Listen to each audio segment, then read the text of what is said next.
Good morning, Juliana here. Today I would like to recap our entire rules of video conferencing we had the last weeks and mention the most important points in my 5 core principles of etiquette.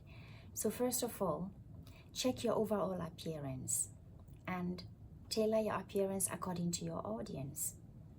Second, be cautious and sensitive to participants.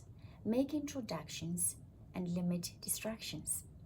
Third, speak clearly, speak slowly, and listen actively.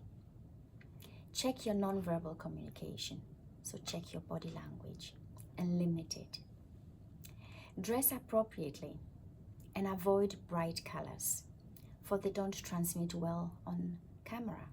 For example, white, black patterns.